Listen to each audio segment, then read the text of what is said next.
ప్రేక్షకులకు నమస్కారం అండి. మనం గత వీడియోలో చెప్పుకున్నాం ఇమ్యూనిటీ గురించి. ఆ ఇమ్యూనిటీ పెంచుకోవడానికి వ్యాయామం కూడా చాలా అవసరం అండి.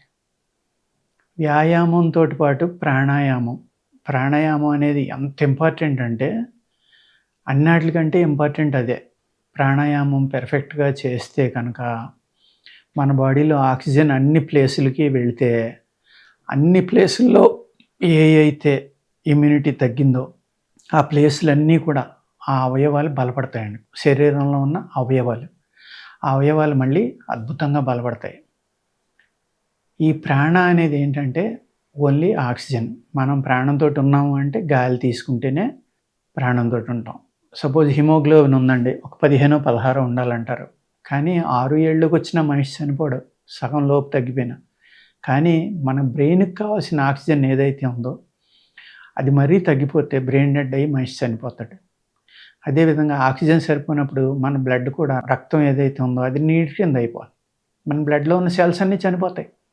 చనిపోయి ఏమైపోతుంది? నీరు అయిపోతుంది. ఆటోమేటిక్‌గా మనం చనిపోతాం. అలాగా మన బాడీలో ఉన్న ఆర్గాన్స్ కూడా ఆక్సిజన్ సరిపోకపోతే పనిచేయటం తగ్గించేస్తాయి, లేకపోతే ఆగిపోతాయి.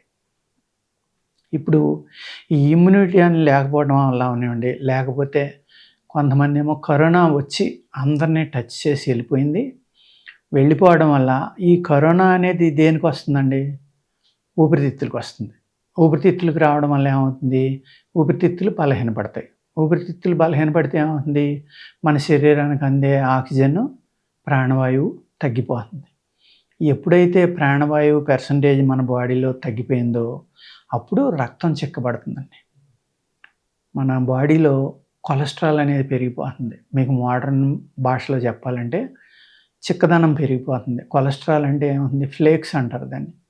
ట్రైగ్లిసరైడ్స్ అని, ఇంకొకటని టోటల్ కొలెస్ట్రాల్ అని, ఫ్యాటీ కొలెస్ట్రాల్, టాక్సిన్స్ ఇవన్నీ కూడా పెరిగిపోతాయి అన్నమాట. గుడ్ కొలెస్ట్రాల్ పర్వాలేదు, బ్యాడ్ కొలెస్ట్రాల్ ఎక్కువ పెరిగిపోతుంది.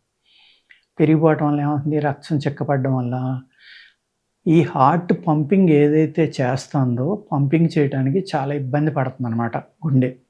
గుండెకాయ ఇబ్బంది పడితే ఏమవుతుంది? అప్పుడు BP up and down start అవుతాయి. ఈ ఆక్సిజన్ తక్కువ వెళ్ళడం వల్ల ఏమవుతుంది? ఈ అవయవాలు ఏవైతే ఉన్నాయో వాటి ఫిల్టరేషన్ కానీ అవి చేయవలసిన పనులు కానీ తగ్గుతాయి అన్నమాట. అప్పుడు ఏమవుతుందండి? ఈ చిక్కదనం అనేది ఇంకా పెరిగిపోతుంది. పెరిగిపోవడం వల్ల స్ట్రోక్ వచ్చిందనుకోండి, పూర్వకాలం హార్ట్ స్ట్రోక్ వస్తే, పూర్వకాలం అంటే జస్ట్ 5 years బ్యాక్, అంటే కరోనాకు ముందర, కరోనా తర్వాత మనం మాట్లాడుకుంటున్నాం. కరోనా ముందర హార్ట్ అటాక్స్ వచ్చినాయి అనుకోండి, 100కి 90 మంది పైన సర్వైవ్ అయిపోయారు. 95 పైనేమో కూడా హాస్పిటల్కి వెళ్ళటం, స్టంట్ వేయించుకోవటం, లేకపోతే బైపాస్ కానీ ఇలాగ అనేక రకాల మోడర్న్ టెక్నాలజీ ఏమనివ్వండి దాంట్లో హ్యాపీగా సర్వైవ్ అయ్యేవారు. ఇప్పుడు ఏమవుతుంది? వచ్చిన మినిట్స్లోనే కొలాప్స్ అయిపోతున్నారు. హాస్పిటల్కి వెళ్ళేదాకా టైం ఉండట్లేదు, తీసుకెళ్ళే టైం కూడా ఇవ్వట్లేదు. ఎందుకు ఈ తేడా వచ్చింది? ఈ డిఫరెన్స్ అనేది ఎందుకు వచ్చింది? ఎందుకు వచ్చింది అంటే ఓన్లీ కాజు ఊపిరితిత్తులు. ఊపిరితిత్తుల్ని మీరు బ్రహ్మాండంగా కాపాడుకోవాలి, గట్టిపరుచుకోవాలి. వాటిని ఊపిరితిత్తులు గట్టిపరుచుకోవాలంటే ఏం చేయాలి మనం? ఊపిరితిత్తులకి బలాన్ని ఇచ్చే ఆహారం, లేకపోతే మెడిసిన్స్, లేక మూలికలు, లేకపోతే సప్లిమెంట్స్ ఇటువంటివి తీసుకోవాలి. అదేవిధంగా టోటల్ బాడీకి కూడా బలమైన ఆహారం తీసుకోవాలండి. బలమైన మందులు తీసుకోవాలి, లేహ్యాలు తీసుకోవాలి. అన్నిటికంటే ఇంపార్టెంట్ ఏంటంటే వ్యాయామం. వ్యాయామం ఎందుకు అంత ఇంపార్టెంట్ అంటున్నానంటే, సపోజ్ మీ బీపీ 120/80 ఉందండి. మీరు చాలా మంచి మిడిల్ వయసులో ఉన్నారు. సపోజ్ యంగ్గానే ఉన్నారనుకోండి, మిడిల్ కూడా 25 to 30లో ఉన్నారు. బీపీ బాగుంది, షుగర్ లేదు, ఏమీ లేదు. 120/80లో ఉంది. మీరు ఒక 5 కిలోమీటర్లు పరిగెత్తారండి. అప్పుడు ఏమవుతుంది? అప్పుడు బీపీ చూస్తే 160, 170, ఇంకా స్పీడు, విపరీతమైన స్పీడు రిగరస్గా చేశారు. 200కి వెళ్ళటానికి కూడా ఆస్కారం ఉంది. మళ్ళీ నార్మల్ అవుతుంది. మీ వ్యాయామం అయిపోయిన తర్వాత నార్మల్ అవుతుంది, లేదా 4-5 అవర్స్కి నార్మల్ అవుతుంది. అప్పుడు ఏమైందండి?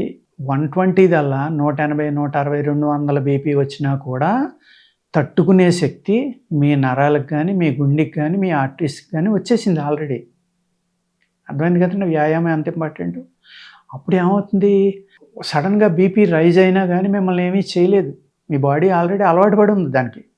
అంత హై బీపీకి అలవాటు పడి ఉంది. వ్యాయామం చేసినప్పుడు కంపల్సరీగా పెరుగుతుంది మీ బీపీ. ఆ పెరిగిన దానికి అలవాటు పడ్డంది కాబట్టి నార్మల్గా పెరిగినా కూడా ఏదైనా ఇబ్బంది వల్ల ఈ నరాలు నొక్కటం వల్ల అవనివ్వండి, కొలెస్ట్రాల్ పెరగటం అనివ్వండి, ఏదో కారణం వల్ల పెరిగిందనుకోండి, ఆటోమేటిక్గా మీ బాడీ గురించి తట్టుకునే శక్తి ఉంది కాబట్టి మీకు ప్రమాదం లేదు. అదేవిధంగా ఇంత రన్నింగ్ చేసే వాళ్ళకి ఆటోమేటిక్గా ఏమవుతుంది, ఎక్కువ ఆక్సిజన్ తీసుకుంటారు కదా, పరిగెత్తేటప్పుడు ఒగురుస్తాం కదా మనం, ఆ ఒగర్చడమే ఆక్సిజన్ తీసుకోవడం. ప్రాణాయామం కనుక మీరు జాగ్రత్తగా చేస్తే పూరకం, రేచకం, కుంభకం కాకుండా మీరు స్లోగా స్ట్రైట్గా ఇలా కూర్చుని స్లోగా గాలి తీసుకుని పొట్ట నిండా గుండెల నిండా తీసుకోవాలి, మళ్ళీ స్లోగా వదలాలి. ప్రతి మనిషి కూడా 4 సెకండ్లు కోటి చేస్తాడండి ఆల్మోస్ట్ యావరేజ్ని. అంటే నిమిషానికి ఒక 15 చేస్తున్నాం, గంటకి ఎన్ని చేస్తున్నాం 900, ఇలా లెక్కేసుకుంటే రోజుకెన్ని. ఆ లెంగ్త్ని మీరు పెంచుకున్నారనుకోండి, మీకు విపరీతమైన రెసిస్టెన్స్ పవర్ పెరిగిపోతుంది మీ బాడీలో. అంత ఇంత కాదు, అద్భుతమైన ఇమ్యూనిటీ పెరుగుతుంది. అలాగే ఈ ఊపిరితిత్తులు కానీ లేక హార్ట్ కానీ చాలా రిజ్యూనేట్ అవుతుంది అన్నమాట ప్రాణవాయువు వల్ల, ఈ ప్రాణాయామం వల్ల. ఈ ప్రాణవాయువు అనేది మీ బాడీ అంతా స్ప్రెడ్ అవుతుంది కాబట్టి మీకు మానసిక శక్తి పెరుగుతుంది, కంటి చూపు పెరుగుతుంది, శరీరానికి అద్భుతమైన శక్తి వస్తుంది. ఎక్కడైతే మీకు ఈ ప్రాణవాయువు సరిగ్గా అందక నొప్పి కానీ, ప్రాబ్లం కానీ, కురుపులు లాంటివి కానీ, లేకపోతే ఆటోఇమ్యూన్ ప్రాబ్లమ్స్ కానీ స్టార్ట్ అవుతున్నాయో, అట్లన్నిటికీ కారణం ఏంటండి, మన బాడీలో ప్రాణాయామం బాగా తగ్గిపోవటం వల్ల. ల్యాక్ ఆఫ్ ఎక్సర్సైజ్ అంటే వ్యాయామం అనేది పూర్తిగా తగ్గించేయటం వల్ల. వ్యాయామం అనేది ఒక అద్భుతమైన ప్రక్రియ అండి. యోగా అవ్వచ్చు, రన్నింగ్ అవ్వచ్చు, ప్రాణాయామం చేయొచ్చు, మంచి షటిల్ ఆడండి, సింగిల్స్ లాంటివి, లేకపోతే టెన్నిస్ ఆడండి, ఇలా అన్నమాట, ఫుట్బాల్ ఆడండి, బాస్కెట్బాల్ ఆడండి. ఇటువంటి ఎక్కువ అలసిపోయేలాగా మనం చేయాలండి. ఈ ఎక్సర్సైజ్ అనేది తగ్గిపోవడం వల్ల ఏమవుతుందంటే బాడీలో ఇమ్యూనిటీ అనేది మ్యాక్సిమం తగ్గుతుంది. తగ్గిపోతే ఏమవుతుంది, అప్పుడు మీకు ప్రతి డిసీజ్ కూడా మిమ్మల్ని ఇబ్బంది పెడుతుంది, చాలా సింపుల్గా ఇబ్బంది పెడుతుంది. చాలా విచిత్రమైన కేసులు వస్తున్నాయండి మాకు.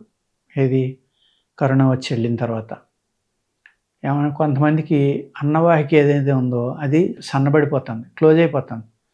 దాన్ని ఓపెన్ చేయించుకోవడానికి అనేక సార్లు హాస్పిటల్కి వెళ్ళవలసి వస్తుంది. వాళ్ళు కొంతమంది అంటున్నారు, సార్ హాస్పిటల్కి తిరగలేకపోతున్నాము, వెళ్ళినప్పుడల్లా ఓపెన్ చేస్తున్నారు, ఓపెన్ చేస్తే అది మళ్ళీ 2 నెలలకు మళ్ళీ క్లోజ్ అయిపోతుంది, నీళ్లు కూడా దిగట్లేదంట కొంతమందికి, అంత ఇబ్బంది పడుతున్నారు. ఇంకా ఆపరేషన్ చేయించుకున్నా ముక్కు తీయించేద్దాం అనుకుంటున్నామండి అని కూడా కొంతమంది ఫోన్ చేస్తున్నారు.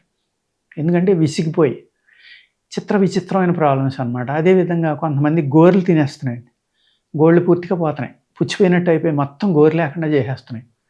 చాలా కేసులు వచ్చినాయి ఈ మధ్యన. అదేవిధంగా హిప్ బోన్స్ ఏవైతే ఉన్నాయో అవి చనిపోతున్నాయి, బ్లాక్ అయిపోతున్నాయి. ఇలాగ కరోనా వచ్చి వెళ్ళాక ఎన్నో ప్రాబ్లమ్స్ అనమాట. ఈ అన్నిటికీ కారణం మెయిన్ ఇదేనండి. ఏది, ఆక్సిజన్ బాడీకి అందకపోవటం, ఆ బోన్స్లోకి వెళ్ళకపోవడం కానీ, ఆ గోరులోకి వెళ్ళకపోవడం కానీ, ఆ పేగులు బలహీనం అవడం వల్ల కానీ, ఎక్కువగా మందులు వాడటం వల్ల అవనివ్వండి, లేకపోతే కరోనా వచ్చి వెళ్ళిన వాళ్ళకి కానీ, లేకపోతే అనేక రకాలు. కొంతమంది ఏమో వ్యాక్సిన్ సైడ్ ఎఫెక్ట్ అని చెప్తున్నారండి. ఇది ఏంటనేది కన్ఫర్మ్గా తెలుసుకున్నా తెలుసుకోకపోయినా వ్యాయామం అనేది 100% అడ్వాంటేజ్ అండి. మనం ఏదైతే ఈ వైరస్ వస్తుందో మళ్ళీ వచ్చేస్తుందని భయపడతా బతుకుతున్నామో, దాని నుంచి మనం బయటపడాలి అంటే వ్యాయామం, ఎండలో తిరగటం, ప్రాణాయామం చేయటం, యోగా చేయటం, మంచి గేమ్స్ అలసిపోయేలాగా ఆడడం, ఇది తప్ప మనకి వేరే మార్గం లేదు. దయచేసి అందరూ కూడా ఐడియల్గా ఉండక తప్పనిసరిగా ఇటువంటి వ్యాయామాలు చేసి ఇమ్యూనిటీని పెంచుకుని రాబోయే ప్రమాదం నుంచి మనం కాపాడుకోవడానికి ప్రయత్నించండి. ఓకేనండి, నమస్కారం.